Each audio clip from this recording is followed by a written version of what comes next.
हामी इन्डोक्राइन यहीँनिर म फेरि एकचोटि रिभिजन गरिदिँदै जान्छु, इम्पोर्टेन्ट छ। इन्डोक्राइन ग्ल्यान्ड भनेको यस्तो खालको ग्ल्यान्ड जसको पाइपलाइन विस्तार गरिरहेको हुन्छ हाम्रो बडीभित्र सबै ठाउँमा, पाइपलाइन विस्तार गरेको वाला ग्ल्यान्ड एक्जोक्राइन ग्ल्यान्ड। इन्डो भनेको के हो, यो पाइपलाइन विस्तार नभएको वालालाई हामी इन्डोक्राइन ग्ल्यान्ड भनेर भन्छौँ। अनि त्यसै गरी यो एक्जोक्राइनवालाले जुसहरूको प्रोडक्सन गर्छ। इन्डोक्राइनले हर्मोन निकाल्ने काम गर्छ, हर्मोनको सेक्रेसन गर्ने काम गर्छ यस्ता खालका ग्ल्यान्डहरूले। त्यस्तो ग्ल्यान्डहरू हाम्रो बडीमा धेरै छन् है। मेनली यहाँ देखाइरहेको छ यिनी ग्ल्यान्डहरू, सबै ग्ल्यान्डहरू हुन् यिनीहरू। अनि अब हामी यसमा अरू कुराहरू गर्ने बेलामा के हुँदो रहेछ भनेदेखि यिनीहरूको यो एक्जोक्राइन ग्ल्यान्ड छ, एक्जोक्राइन ग्ल्यान्डहरू डकलेस हुन्छन्, पाइपलाइनहरू डक्टेड ग्ल्यान्डहरू हुन्। एक्जोक्राइन ग्ल्यान्ड भनेको पाइपहरू हुन्छ, पाइपहरू भइसके पछाडि त के हुँदो रहेछ, तिनीहरू नजिकै नजिक हुँदो रहेछन् के। जुन त्यहाँनिरबाट सेक्रेसन हुन्छ, त्यो सेक्रेसन गरिसके पछाडि कहाँनिर जाने भन्ने कुरा चाहिँ नजिक हुँदो रहेछ। भन्न खोजेको त्यसको युज नजिकै ठाउँमा हुँदो रहेछ। जस्तो हाम्रो आँखाको लागि हेऱ्यो भने हाम्रो आँखामा के हुने रहेछ, टियरहरू आउँछ है, त्यही नजिकै के गर्नु पर्यो त, त्यसको लागि त्यो ग्ल्यान्डहरू हुनु पर्यो है। त्यो ग्ल्यान्ड हाम्रो आँखाको त्यही नजिकै हुनु पर्यो, भएन भने फेरि के हुने रहेछ त, गाह्रो पर्ने रहेछ तिनीहरूलाई टाढासम्म लैजान त। पाइपै लाइन यस्ता धेरै पाइपलाइनहरू विस्तार गर्नु पर्यो। त्यो भएको हुनाले के हुँदो रहेछ, नजिक हुँदो रहेछन्, तिनीहरूको सेक्रेसन नजिक हुँदो रहेछ र यिनीहरूले जुस सेक्रेट गर्दा रहेछन्। यिनीहरूले के गर्दा रहेछन् त, इन्डोक्राइनले हर्मोनहरूको सेक्रेसन गर्दा रहेछन्। मैले फेरि डिभिजन गरिदिइरहेको है। Responsible for control and coordination of ग्रोथको लागि चाहिँ यो इन्डोक्राइन ग्ल्यान्डबाट निस्किनेवालाहरू ग्रोथको लागि हुने रहेछ है। अनि त्यसै गरी कोअर्डिनेसनमा भाग लिने रहेछन्। यिनीहरूको सेक्रेसन के हुँदो रहेछ, डाइजेसनको लागि, रेस्पाइरेसनको लागि, त्यस्तो यस्तो कामहरूमा युज हुँदो रहेछ। र यिनमा भएका ग्ल्यान्डहरू यति हुन् र यसमा भएका ग्ल्यान्डहरू यति हुन् है। यिनीहरूले हर्मोन प्रोडक्सन गर्ने भए, यो कुरा याद गर्नुपर्छ। हर्मोन भनेको के हो रहेछ, केमिकल मेसेन्जर रहेछ है। त्यो ब्लडको थ्रुबाट एक ठाउँबाट अर्को ठाउँमा पुग्दो रहेछ, त्यो कुरा जान्नु पर्यो, यो इक्जाममा सोध्छ। Next one is pituitary gland. Pituitary gland यहाँनिर हुँदो रहेछ, स्कुलनेर हुँदो रहेछ, पाङ्गा स्कुल होइन है, अर्कै खालको स्कुलनेर। अनि त्यसपछि अब यसको सेक्रेसन बढी भएको बेला र सेक्रेसन कम भएको बेला, हाइपर सेक्रेसन भएको बेलामा यस्तो हुने रहेछ है, हाइट एकदम अग्लो हुँदो रहेछ। अनि त्यसै गरी यदि यसको हाइपोसेक्रेसन भयो भन्नुको मिनिङ लेस सेक्रेसन भयो भने त्यसलाई हामी ड्वार्फिजम भन्छन्। त्यो भनेको हाइट घट्दो रहेछ, हाइट थोरैवाला हाइटवाला मान्छे हुँदो रहेछ।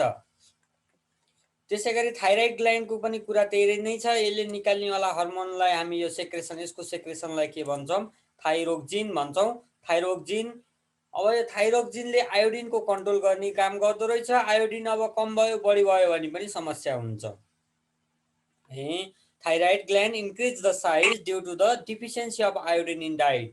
द कन्डिसन इज कल, यस्तो वाला गइतिरी भन्छ, त्यो भनेको ठुलो हुनेवाला है, घाँटी बनेर ठुलो हुनेवाला। ल त्यसै गरी नेक्स्ट वान इज प्याराथाइरोइड ग्ल्यान्ड। त्यही थाइरोइड ग्ल्यान्ड नजिकै प्याराथाइरोइड ग्ल्यान्ड हुँदो रहेछ, चावडा हुँदो रहेछन् यो, बोथ साइडमा दुईटा गरेर चावडा हुँदो रहेछन् ओइसोफेगसको साइडमा थाइरोइड ग्ल्यान्ड नेरै। अनि त्यसै गरी यिनीहरूको सेक्रेसनलाई हामी प्याराथर्मोन भनेर भन्छौँ है, प्याराथर्मोन भन्छौँ यिनीहरूले गर्ने सेक्रेसनलाई। अनि यिनीहरूको एक्सेस सेक्रेसन भयो भने ट्युमर र स्टोन हुने रहेछ किडनीमा। हिजो पढिरहेको कुरा हो यो है, किडनीमा स्टोन हुँदो रहेछ, ट्युमर पनि हुँदो रहेछ। अनि त्यसै गरी next one is adrenal gland. Adrenal ग्ल्यान्डले रिनल ग्ल्यान्ड पनि, सुपर रिनल ग्ल्यान्ड पनि भन्छौँ हामी यिनीहरूलाई, टप अफ द किडनीमा हुँदो रहेछ। त्यो भएको हुनाले सुपर रिनल ग्ल्यान्ड पनि भन्ने रहेछ है। यसले चाहिँ अब धेरै टाइपका हर्मोनहरू निकाल्ने गर्छ। ग्ल्यान्ड अफ इमर्जेन्सी भन्छौँ हामी यसलाई, ग्ल्यान्ड अफ इमर्जेन्सी हो यो। इमर्जेन्सी केसमा प्रेसर हाई गर्नु पर्यो, प्रेसर लो गर्नु पर्यो भने पछाडि यसको काम आउँदो रहेछ। नेक्स्ट वान इज प्यानक्रियाज है। प्यानक्रियाजको कुरा छ। प्यानक्रियाज इज अ हेटेरोक्राइन ग्ल्यान्ड हो, किनभने पछाडि यसले दुईवटै निकाल्दो रहेछ, हर्मोन पनि निकाल्दो रहेछ र जुस पनि निकाल्दो रहेछ। अनि अब इन्सुलिन र ग्लुकागन भन्ने छ। इन्सुलिन र ग्लुकागन भनेको एकअर्काका दुश्मनीहरू रहेछन् यिनीहरू है, एकअर्काका दुश्मन रहेछन्। यिनी दुश्मनहरू चाहिँ के हुँदो रहेछ, इन्सुलिनको मात्रा बढी भयो भने समस्या, इन्सुलिनको मात्रा कम भयो भने पनि समस्या हुने रहेछ। डायबिटिज हुने कारण त्यो रहेछ है, symptoms. So that person is suffering from diabetes, diabetes हुँदो रहेछ। लेस अमाउन्टमा इन्सुलिन भयो भने पछाडि है, इन्सुलिन चाहिँ लेस अमाउन्टमा प्रोडक्सन भयो भने त्यति बेलामा डायबिटिज हुँदो रहेछ, ब्लडमा सुगर बढी हुँदो रहेछ। त्यसै गरी नेक्स्टमा छ गोनाड्स। गोनाड्समा चाहिँ मेल र फिमेल रिप्रोडक्टिभ सिस्टममा भाग लिएको वाला पार्टहरू यिनीहरू।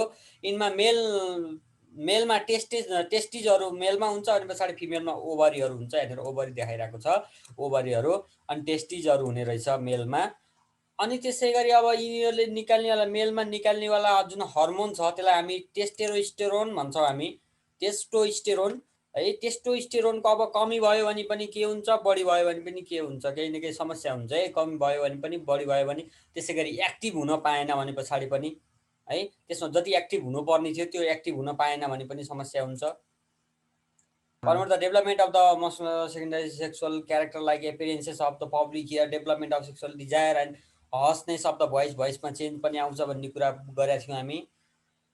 अनि त्यसै गरी फिमेलमा चाहिँ ओभरी छ, अनि ओभरीमा यसमा चाहिँ के हुन्छ भनेदेखि एस्टेरोजेन र प्रोजेस्टेरोन र एस्टेरोजन दुईवटा हर्मोनहरू छ। त्यो एस्टेरोजनले चाहिँ development of sexual character of फिमेलमा चाहिँ डेभलपमेन्टको काम गर्दो रहेछ है एस्टेरोजेनले। अनि त्यसै गरी प्रोजेस्टेरोनले चाहिँ play the significant role in the maintenance of pregnancy, प्रेग्नेन्सीको मेन्टेनेन्सको लागि चाहिँ प्रोजेस्टेरोनले काम गर्दो रहेछ है। प्रोजेस्टेरोन नामक हर्मोनले काम गर्दो रहेछ प्रेग्नेन्सीको लागि। अनि त्यस पछाडि अब यसको पनि कमी भयो भने के हुन्छ, बढी भयो भने के हुन्छ भन्ने कुरा आउँछ है। यसको चाहिँ अब सेक्रेसन कम भयो भने गाह्रो पर्ने होला। त्यो भनेको ड्यु टु द बेबी भन्छ, त्यहाँ बर्थको बेलामा कहिलेकाहीँ डेलिभरी केस हुने बेलामा फिमेलमा धेरै खालका प्रब्लमहरू आउँछन्। यिनी हर्मोनको कारणले गर्दा पनि त्यो साइड इफेक्टहरू पछि प्रब्लमहरू आउने हुन्छ। ल अब यसलाई डिटेलमा हेरेर राखिदिएको छ, यो कुरा सबैले हेरे होला। इक्जाममा मोस्ट इम्पोर्टेन्ट छ यो हाइपर सेक्रेसनवाला पिट्युटरी ग्ल्यान्डको। यो धेरैचोटि सोधिरहेको छ, हाइपर सेक्रेसन र हाइपोसेक्रेसनवाला धेरैचोटि सोध्ने यही नै हो है। Increase rate of metabolism, excessive hunger भन्छ अर्को। यो थाइरोइड ग्ल्यान्ड भयो भने एक्सेसिभ हङ्गर हुने, धेरै भोक लाग्यो, त्यो एउटा सिरियलमा भोक लाग्यो भन्ने थियो नि, हो त्यसको थाइरोइड ग्ल्यान्डले हाइपर सेक्रेसन गर्दो रहेछ क्या। थाइरोक्जिनको हाइपर सेक्रेसन भयो भने जति बेला पनि भोक लाग्यो मात्रै भन्थ्यो पहिले होइन। Parathyroid gland, formation of tumour and kidney stone. यदि हाइपर सेक्रेसन भयो भने यस्तो हुँदो रहेछ, किडनीमा स्टोन हुनुको कारण के रहेछ, प्याराथाइरोइड ग्ल्यान्डको काम रहेछ। त्यसै गरी प्यानक्रियाजको पनि हाइपर सेक्रेसन भयो भने पछाडि यस्तो समस्याहरू आइलाग्ने रहेछ। अनि त्यसै गरी यसको इन्सुलिनको कम सेक्रेसन भयो भने डायबिटिज हुने रहेछ। इन्सुलिनले ब्लडमा भएको सुगरलाई चाहिँ कन्ट्रोल गर्ने काम गर्छ। अब एड्रिनल ग्ल्यान्ड किडनीमा हुन्छ, यसले चाहिँ के गर्दो रहेछ, हाइपर टेन्सन बनाउँदो रहेछ, प्रेसर हाई हुँदो रहेछ। हाइपर टेन्सन भनेको प्रेसर हाई भएको कन्डिसन हो। हाइपर सेक्रेसन भयो भने हाइपर टेन्सन हुँदो रहेछ, टेन्सन बढी हुँदो रहेछ त्यो मान्छेलाई भनेको है। अनि अब टेस्टेजको कुराहरू भयो नै, अनेबल टु रिप्रोड्युस गर्न सक्दैन है। यसको हाइपो सेक्रेसन भयो भने भनेको लेस सेक्रेसन भयो भने, अब हाई सेक्रेसन भएर यसले खासै असर गर्ने कुरो भएन है। अनि त्यसै गरी अर्को कुरा जाम ओभरीमा है। ओभरीको कुराहरू पनि भइ नै हाल्यो। ओभरीको पनि अब दुईवटा हर्मोनहरू निकाल्दो रहेछ ओभरीमा। त्यो दुईवटा हर्मोनहरूको चाहिँ हाइपो सेक्रेसन भनेको लेस सेक्रेसन भयो भने पछाडि त्यो फिमेलमा फर्टिलिटी पावर हुँदैन है। सर्टिलिटी भनेको चाहिँ के हो भनेदेखि खास बच्चा बनाउन नसक्ने क्यापासिटीलाई हामी के भन्छौँ, नसक्नेवाला क्यापासिटीलाई सर्टिलिटी भन्छौँ है। त्यो भनेको बच्चा हुन सक्दैन भनेको। अब सम रिजनेबल फ्याक्टतिर जाम। Hormone are called chemical messenger of the body. हर्मोनहरू चाहिँ के रहेछन् भनेदेखि एक ठाउँबाट अर्को ठाउँमा ब्लडको थ्रुबाट जाँदा रहेछन् यिनीहरू है। ब्लडको थ्रुबाट जाँदा रहेछन्, अनि ब्लडको थ्रुबाट हिँड्छन्, अनि त्यसपछि यिनीहरूले चाहिँ केही न केही चिजहरू बोकेर हिँडिरहेका हुन्छन्। हर्मोनहरू यत्तिकै हिँड्दैनन्, हर्मोनहरूले बोकेर हिँडिरहेका हुन्छन्। त्यो भएको हुनाले हामीले यिनलाई के भन्यौँ त, chemical messenger of the body भन्यौँ because they are the chemical of endocrine and heterocline gland. Hormone भनेको endocrine gland र heterocline gland को chemical हुन्. By means of these chemical they control and coordinate growth and development of the different place. Different place भनेको हाम्रो body भनेको है फेरि Kathmandu पोखराको development गर्छ भन्ने होइन. away from their organ place inside the body. टाढा टाढा भए पनि जस्तो टाउकामानेर त्यो हेडमा हाम्रो त्यो उ छ ग्ल्यान्ड छ भने पनि खुट्टाको फङ्सनलाई त्यसले काम गर्ने रहेछ. अलि टाढा टाढा भए पनि काम गर्दो रहेछ. अलि टाढा ब्लडको थ्रुबाट दौडिरहने रहेछन्. त्यही भएर यिनीहरूलाई केमिकल मेसेन्जर भनेको. Adrenal gland is called emergency gland of the body. यो emergency gland of the body हो. किन यस्तो हो भनेदेखि यसले इमर्जेन्सी हर्मोन, यो इक्जाममा सोधेको थियो है 2-3 चोटि. Because it secrete a hormone called adrenaline. Adrenaline भन्ने हर्मोन सेक्रेट गर्छ that prepare the body to face emergency condition. है इमर्जेन्सी कन्डिसन फेस गर्नको लागि, face of emotional stress like fall in blood pressure, pain, cold, injury, anger, fear etc. जस्तो काहीँनिर अगाडि हिँड्दै काहीँनिर अगाडि झ्याप्पै एक्सिडेन्ट भयो भने पछाडि बडी नै अर्कै भइरहेको हुन्छ नि त होइन.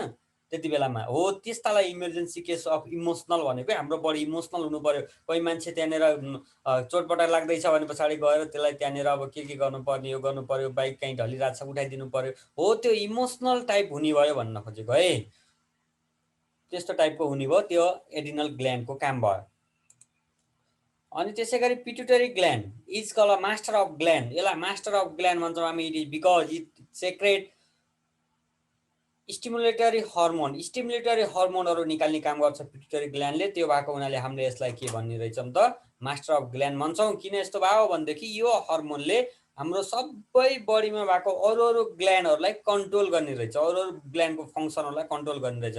तैँले त्यो काम गर, तैँले त्यो काम गर भनेर कन्ट्रोल गराउँदो रहेछ. प्यानक्रियाज इज अ मिक्स ग्ल्यान्ड आइज भन्छ. प्यानक्रियाज भनेको मिक्स ग्ल्यान्ड हो. किन यस्तो हो भनेदेखि यसले जुस पनि निकाल्छ अनि त्यसै गरी अर्को के निकाल्छ, हर्मोन पनि निकाल्छ. त्यही नै लेख्नुपर्ने होला. It secretion are pancreatic juice which is transported to the duodenum through a duct and insulin which is transported through the blood. यसले दुईवटा टाइपको निकाल्यो कि. एउटा इन्सुलिन निकाल्यो, एउटा चाहिँ के गर्यो त प्यानक्रियाटिक जुस निकाल्यो. यो प्यानक्रियाटिक जुस चाहिँ डक्टको थ्रुबाट, पाइपलाइनको थ्रुबाट हाम्रो बडीमा ट्रान्सफर भयो. इन्सुलिन फेरि के भयो, ब्लडको थ्रुबाट एक ठाउँबाट अर्को ठाउँमा ट्रान्सपोर्टेड भयो. त्यो भएको हुनाले pancreas is a mix type gland भनौँ है. इक्जाममा सोध्ने कुरा हो. Sweat gland is an exocrine gland भन्छ. स्विट ग्ल्यान्ड चाहिँ एक्जोक्राइन ग्ल्यान्ड हो रे. At the secretion of it that is sweat is transported to the body surface through the duct. डक्टको थ्रुबाट जाने भएको हुनाले हामी के भन्यौँ, एक्जोक्राइन ग्ल्यान्ड भन्यौँ. The central nervous system is the controlling centre of the body. Central nervous system भनेको controlling body of the system अरे, सेन्टर हो रे. यो सेन्टरबाट बसेर सबलाई कन्ट्रोल गरिरहेको छ अरे. As it control the other part of the nervous system like peripheral nervous system and autonomic nervous system. त्यो भएको कारणले गर्दा the central nervous system is the controlling centre of the body. त्यही भएर यसलाई controlling centre of the body भनेको. ल त्यसै गरी अब तिमीहरूले यो थिङ्स टु नो पनि यसो हेर्ने गर अलिअलि फुर्सद भए बेला. अनि अब म तिमीहरूलाई होमवर्कतिर जान्छु. एन्सर द फलोइङ क्वेसन नगरेर नोट बनाऊ. डिफ्रेन्सिएट बिट्विन यो गर्नु पर्यो है,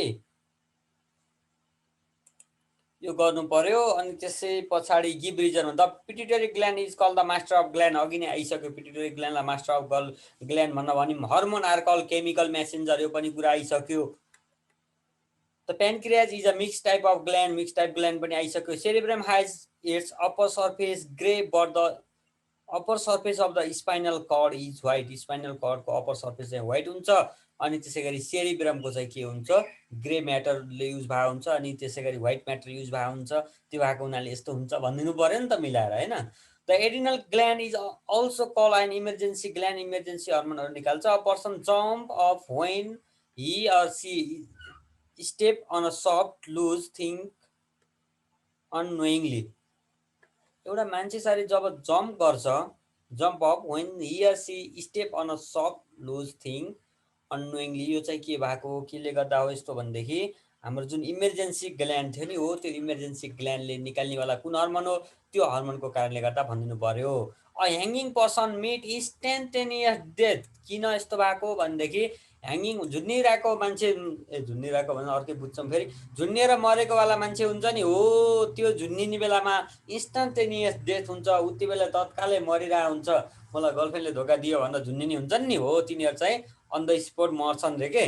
त्यो के कारणले गर्दा रहेछ भनेदेखि जुन हाम्रो हेडको लास्टतिर मेडुला अब्लेङ्गुटा भन्ने हुन्छ, त्यो मेडुला अब्लेङ्गुटामा टच भयो भने पछाडि त्यहाँनिर त्यसले के गरिदिँदो रहेछ त, मान्छे अन द स्पोट मर्दो रहेछ है। त्यसले काम गर्न छोडेपछि अन द स्पोट मर्दो रहेछ। ल यसको कुरा सकियो है।